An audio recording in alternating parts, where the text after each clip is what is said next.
Hello everyone, I'm Nathan at the European People's Party, and on behalf of EPP, welcome to this episode of EPP Family Talks.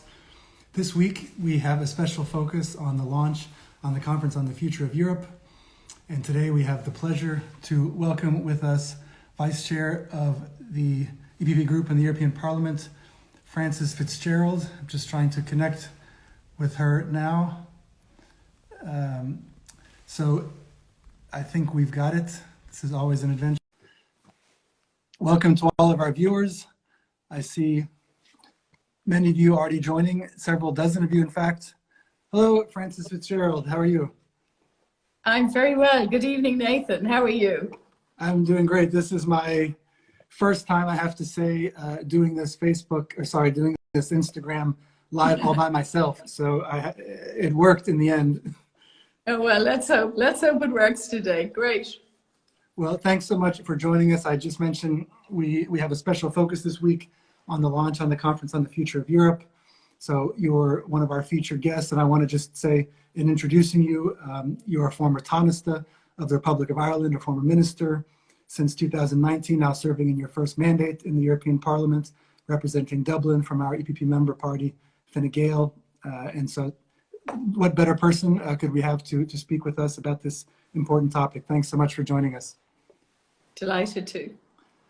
Maybe I would just dive right in and ask you about your own particular work, the things you're focused on, and how they relate to the Conference on the Future of Europe and how citizens can be involved in this important project. So you're a member of the Econ Committee on Economic Affairs, and you're also the EPP coordinator, the EPP's lead coordinator for the Committee on Women's Rights and Gender Equality. So maybe I would just start there. How can, what are the main challenges now in Europe facing women's rights and gender equality, and how can the Conference on the Future of Europe help to address these issues? Well, look, the Conference on the Future of Europe, it's a real opportunity, Nathan, for citizens to have their say about the topics of concern to them. And I have no doubt that gender equality, the role of women in our society going forward, is going to be a very important part of the conference. And what I would say is that Europe has always led in equality. I've always been inspired by what's been happening at European level. It began with equal pay for us. We're still working on that one. But, you know, Europe has led the way in so many areas in relation to equality. And I think it will in the course of the Conference on the Future of Europe. Look, everyone knows that progress has been made. But everybody equally knows that there are a lot of outstanding issues. We are in an unfinished democracy. We have unfinished democracies across Europe as far as representation of women is concerned, as far as employment is concerned. We have that horrendous 30% increase in violence during the course of the pandemic. And we have quite a bit of work to do in relation to equal pay still and the pension differential, which is really enormous.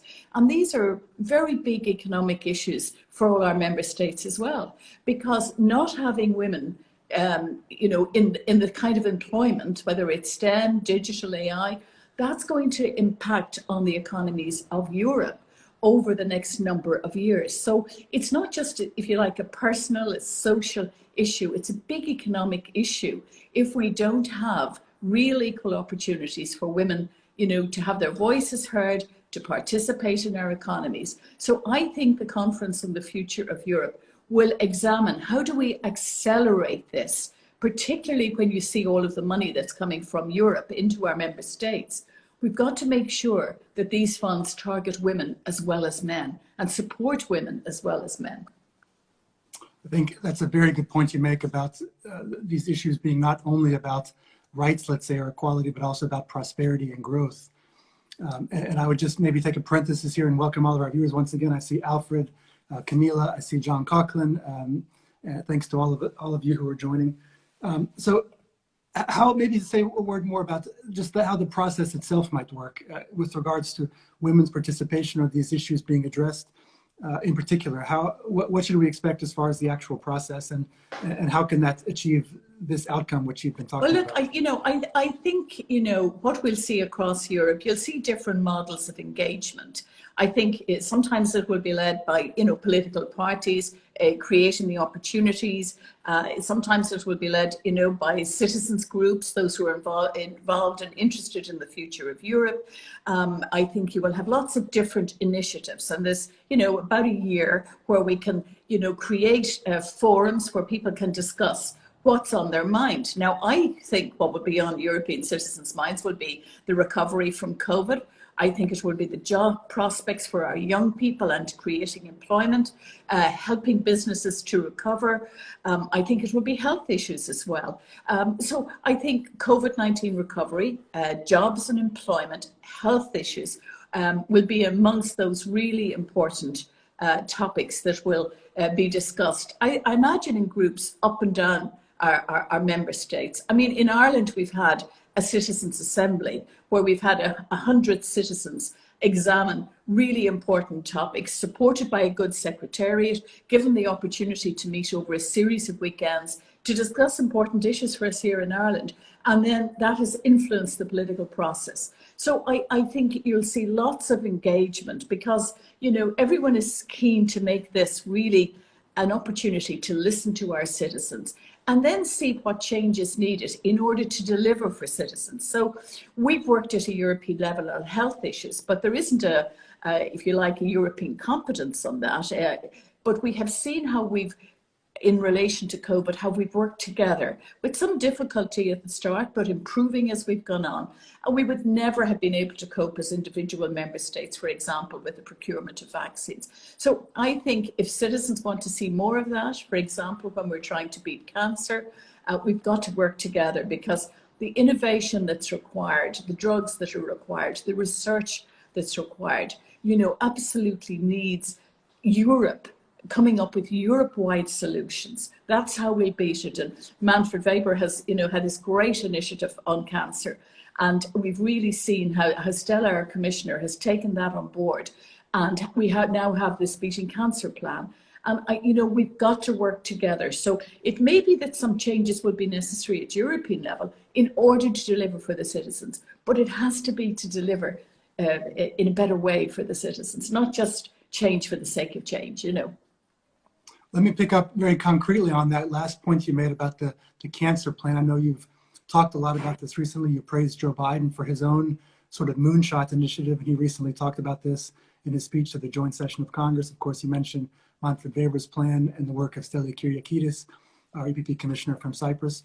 Why do you think this particular initiative, Beating Cancer, is one that is both so vital and also one that's so achievable at EU level? I really do. And I'm involved in a lot of cancer, support groups and advocacy groups myself. I have been over the years in relation to lung cancer, in relation to breast cancer, in relation to all of the cancers. Every family is affected by cancer. And that's why people can identify so quickly with, we've got to get those innovative drugs and devices to people. And, what's really sad at the moment, Nathan, is that we have very unequal access, even to screening across our member states, very unequal access to innovative drugs. And we're really going to have to, put our heads together to figure out how do we get those fantastic innovative drugs, which are expensive?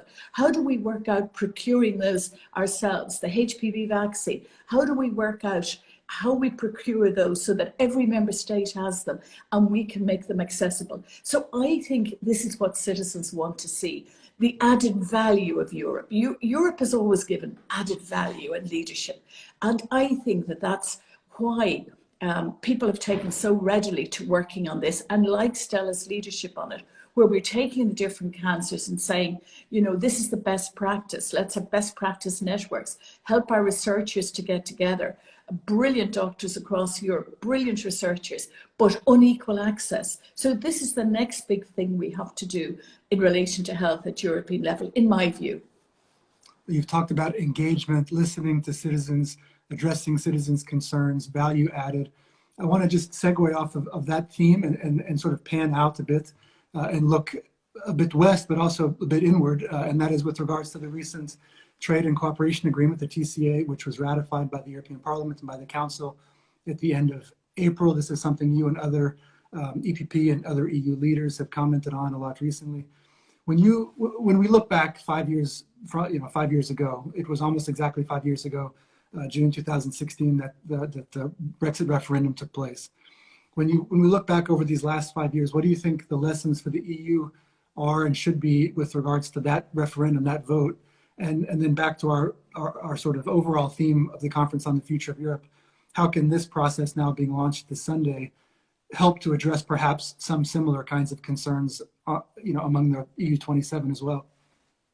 Well, you really have to look very carefully at, the perception about the EU in our member states. If there are problems, you have to address them. And we all have to be involved in addressing them, I believe. Brexit, it's so sad. I'm just full of sadness when I think about it. I don't think it's good for anyone. Certainly isn't good for Ireland. I don't believe it's good for the UK, but it's a democratic decision. I think we should all have been more involved in it. We tried very hard. I think we should have challenged some of the myths that were sold across the UK in relation to Europe. But I think the key lesson is to make sure that we're engaging with all of our citizens. And if there are concerns about, maybe the bureaucracy in the EU, or that, we should be taking more action on issues that are of prime concern to citizens, it make Europe easier to understand. I think there are a lot of lessons from Brexit about education, about, educational initiatives. We saw that young people in the UK were very engaged in the debate, very positive, but, we saw there were a lot of myths about migration, about immigration. I don't think they were challenged enough. And there's a lot of lessons, because you can see how suddenly things can deteriorate. And referendums, I have a lot of experience with referendums. Very rarely is the question that you ask answered. It's usually about something else, and you have to address that something else. And that did not happen. That did not happen during Brexit, unfortunately. But we've got to get on with it. I mean, for example, with Ireland, UK is our nearest neighbour. The EU-UK relationship now, it's different, it's new, it has to be developed. And we have to make the very most of it. And that's important for all EU member states in terms of exports, imports, in terms of the relationship and so on, and continuing to engage with citizens of the UK. There were lots of positive remarks or positive reactions to your answer there. So what stood out to me, once again, engagement and also moving forward in a positive and in a constructive way. So let me ask you a question which we ask of all of our EPP Family Talks guests, and that is there a book, a film, a series you've recently read or watched which you would recommend to our viewers? Yes, there certainly is. A book, listen, you asked me, I love giving book recommendations. I'll give you Michelle Obama's autobiography, Becoming. I think it's fantastic, and there's a great Netflix series on it. I'd also recommend a book I had in my book club recently. It's called Girl, Woman, Other by Bernardine Evaristo. And certainly I think that, I really am incapable of hanging a picture, but I have really enjoyed Escape to the Chateau and all of those DIY activities in French chateaux. And I love France, of course. But The Queen's Gambit is really worth watching as well. So I think we've been well entertained by Netflix and so on. And of course, the book readership has gone way up in the last year as well. I was delighted to see that. Well, as a former teacher, an English teacher, that's thrilling if readership has gone up. I'm just remembering, I believe one of our other guests, and I think it was Roberto Metsola, also recommended to us the Queen's Gambit. If I could just ask you one follow-up, what is kind of one takeaway or one particular inspiration, let's say, from Becoming, which sticks in your mind? About Europe, about the European... From Michelle Obama's book, Becoming. Oh, you know what it is? It's the honesty it's the honesty in the book about the actual experience. Something I remember from it was when some particularly progressive piece of legislation had been passed, and she was dying to go outside the White House and join the crowds and get out. And they had to call in the security person who had gone away from the White House that night, and he had to come back to organize so that she could leave. And it was this sort of gilded cage sense, but there's tremendous honesty in her descriptions of the experience of being, being in the White House, and I think it's a great read, and also her childhood. You know, she had to work extremely hard and would never have thought she would end up as in the position that she did in the White House. I remember an anecdote, I believe, that President Obama used to tell about his conversation with Michelle, something to the effect that he used to say to her, if you had married so-and-so, you would never have been First Lady. And she responded to him, you know, immediately and said, well, if I had married so-and-so, he would have been president. That's right. She's very impressive, I have to say, very lively. And, you know, she's really getting a great response from people and, you know, continuing to do that. So maybe just one final question from you, and this is in the context of our theme this week on the launch of the Conference on the Future of Europe. When you think of the European Union, what's one word that comes to mind? Inspiring. I think Europe is inspiring. I think the European Union has been inspiring in so many areas, and leadership would be the other word. That's my natural reaction when I think about Europe. And even as a new MEP, even though I've worked in the council when I was Minister for Justice and so on, I have to say the way people come together and make decisions and the kind of discussion and debate that you see, it's not aggressive, it's not adversarial, but, you know, we come up with good solutions. And I think that's inspiring when you think of the conflicts we saw in Europe that actually led to the foundation of the EU. I'm still inspired by it. Frances Fitzgerald, Vice Chair of the EPP Group in the European Parliament, thanks so much for your time, for your perspective, and on behalf of the EPP, thanks so much for the important work that you're doing. It's a pleasure. Thank you. We look forward to continuing to dialogue with you and follow the important work you're doing in committees and in other places. To all of our viewers, thanks so much for tuning in. Good to talk to you, Nathan. Good to talk to you again as well. And to all of our viewers, thanks for joining us. Please tune in again next time for our next episode of EPP Family Talks. We'll be continuing our series in preparing for the launch of the Conference on the Future of Europe. Have a great afternoon and see you then.